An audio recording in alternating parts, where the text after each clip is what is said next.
Hello everyone and welcome back to my channel. My name's Rhiannon and today I'm going to be showing you guys all of the books that I bought in March.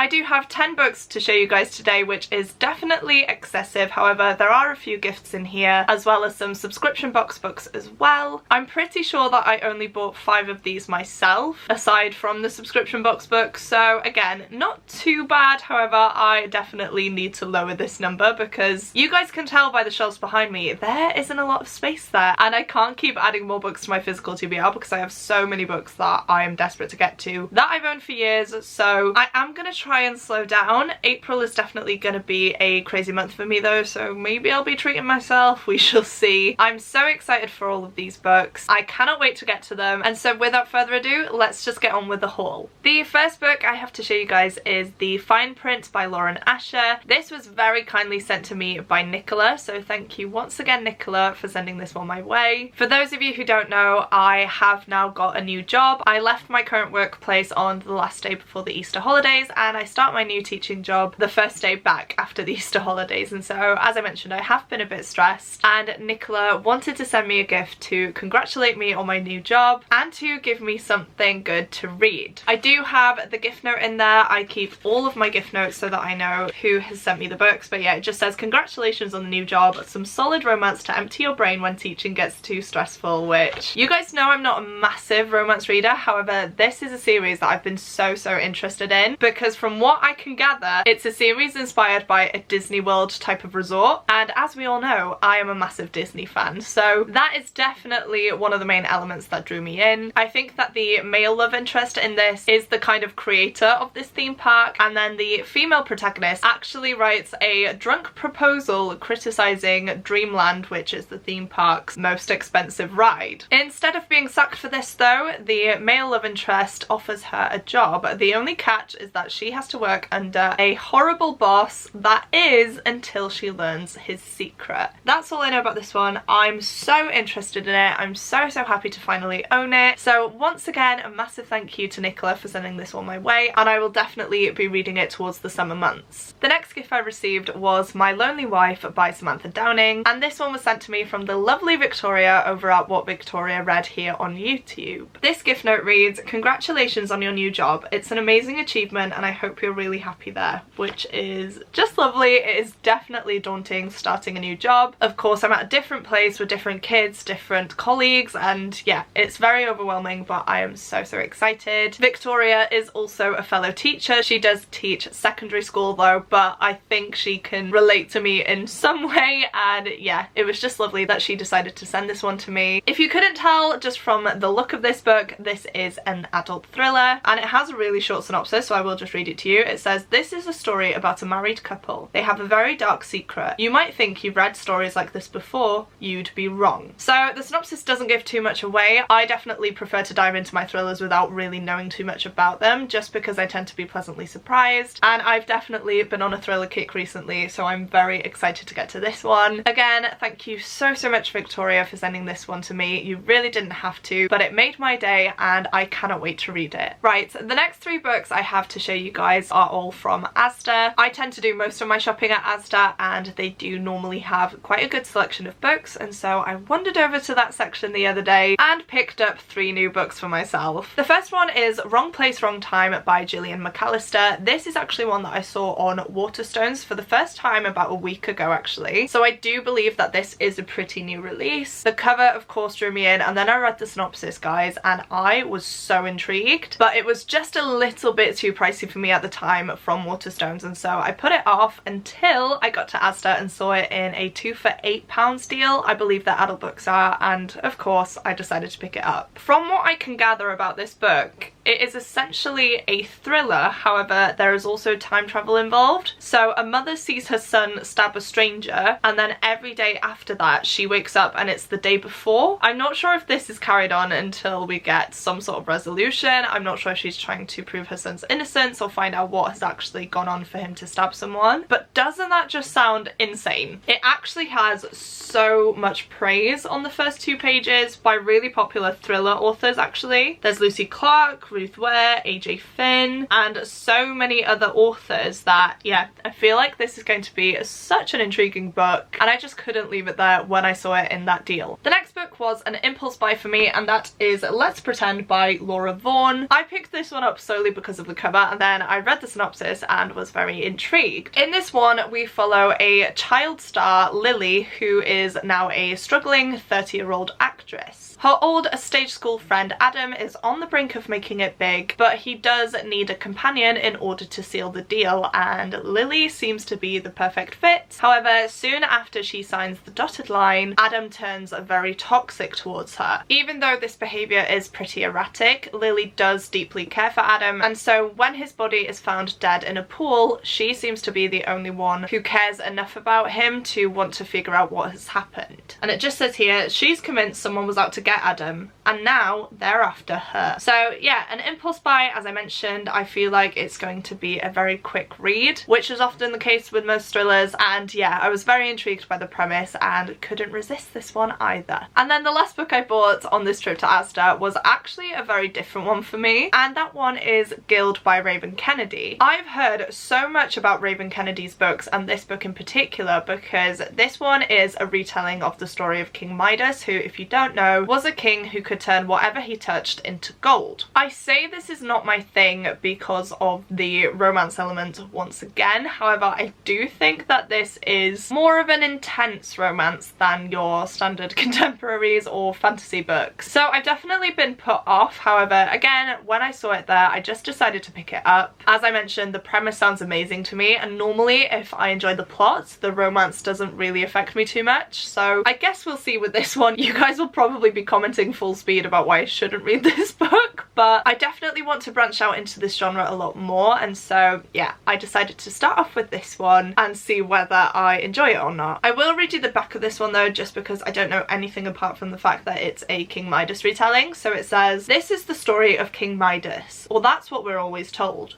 The golden king with his palace of riches, and me, the girl he turned to gold. Upon the snowy mountains in the 6th kingdom of Aurea, I'm locked away in Highbell Castle, away from the dangers of the world below. No one can get in, apart from him. King Midas rescued me from the streets. He gave me food, shelter, and his heart. I promised to love him forever. But when war comes to the kingdom, a deal is struck, and I am at the heart of the bargain. Everything I know starts to change. My love for Midas challenged, my trust broken. Suddenly, I'm sent to travel between kingdoms to a future I no longer understand, and my spirit becomes truly tested. I'm always told this is his tale, but perhaps that is no longer the case. It's mine." Again, one that sounds very interesting. Hopefully I do enjoy it. I am normally put off by romance, but the plot of that does sound really good. I know that this is a long series though. I'm not sure if there's 4 books or more, so if I do enjoy it, I will definitely be picking up the rest of the series. However, for now, I am happy to just own the first one, and I will of course let you guys know my thoughts on this when I do read it. The next book I have to show you guys is from a series that you've heard me talk a lot about recently, and that is the next book in the Fallen Kingdom series. Now this is book 4, which is Frozen Tides by Morgan Rhodes, and I think I showed books 5 and 6 in my last haul, but I explained that this still hadn't arrived yet, but now it's here, as you can see, and I still wanted to include it in the video because it is one that I've bought and now my collection is complete.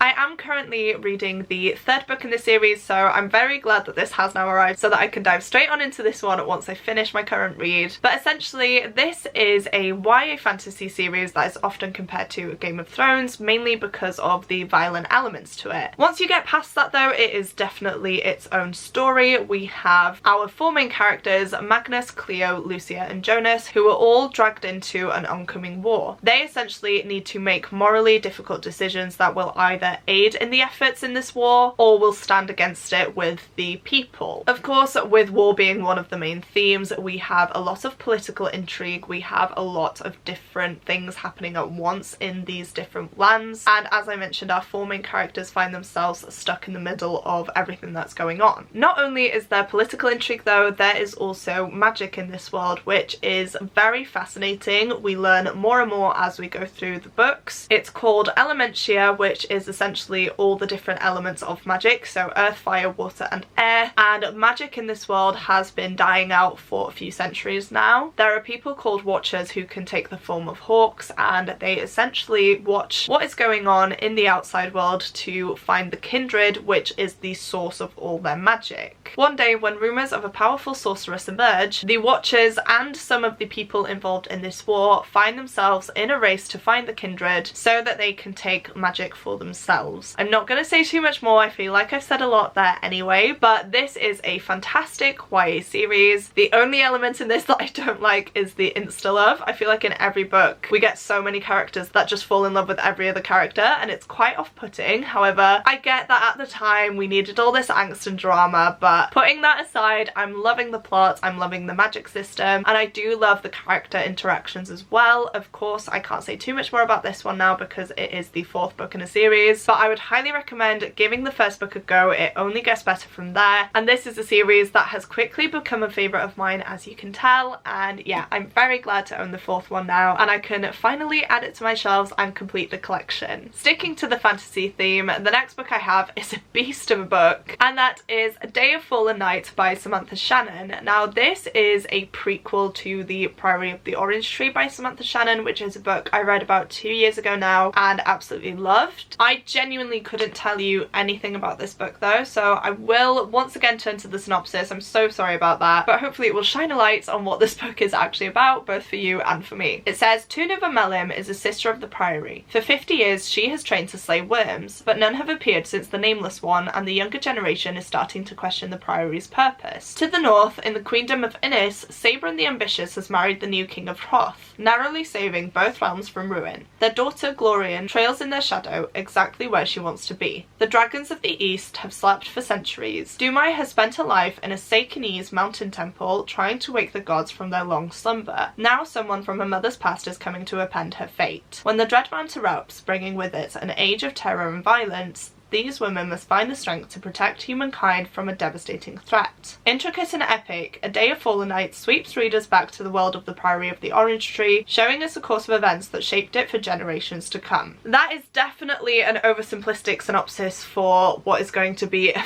very epic high fantasy book, but I think for this one I will just have to dive into it and consume the story without any prior expectations. That's how I read the Priory of the Orange Tree, and I was so pleasantly surprised by that one that I definitely have high hopes for this. Priory was a multi-perspective book as well, so if that is the case with this one, which I'm assuming it will be, I should be able to get through it a lot quicker, and even though I don't know when I will actually get to it yet, I'm so happy to have a copy that I can put on my shelves, and when I want to read an epic high fantasy filled with dragons, I can always pick this one up. And then the last 3 books that I have to show you guys are my subscription box books. Now, I'm not going to go into too much detail about these because I do have dedicated unboxings up for each and every single one, which I will of course leave linked up above and down below for you guys. But first up, we have The Adventures of Amina Al-Sirafi by Shannon Chakraborty, aka S.A. Chakraborty, who is the author of the Daevabad trilogy. This is a female-led pirate story from what I can remember, which honestly has me so intrigued just from the get-go. It's a beautiful book, as you can see, and it is one that is definitely high up on my TBR now. 1, because of the stunning artwork of this book, but 2, because the plot does sound like it's going to be for me. I love books about pirates, I love books about the sea and sailing, and so this should definitely be right up my street. And this bit here made me chuckle. So it says, the smuggler, the pirate, the blasphemer serving up human hearts for a sea beast husband, and the sorceress, for she must be a sorceress because no female could sail a ship so deftly without the use of forbidden magics. Traders along the shores warn against speaking her name, as though she is a djinn that might be summoned. I'm certain you have heard talk of her. I want to read about a badass female pirate, guys, and this is the perfect book for that. I'm so excited to get to this one. I'm hoping it can be on my May TBR, especially as we get towards the summer months. I feel like this will be a perfect read, and yeah, I can't believe I have this stunning edition, and I'm so happy to be able to add it to my collection now. The next book I have is equally as stunning, and that one is A Song of Silver Flame Like Nights by Amelie Wen Zhao. Again, this edition is beautiful. It's an Illumicrate edition, edition, I believe, and yeah, it's just so pretty. I will read you the little snippet of this instead of the full synopsis. So it says, in a fallen kingdom, one girl carries the key to discovering the secrets of a nation's past and unleashing the demons that sleep at its heart.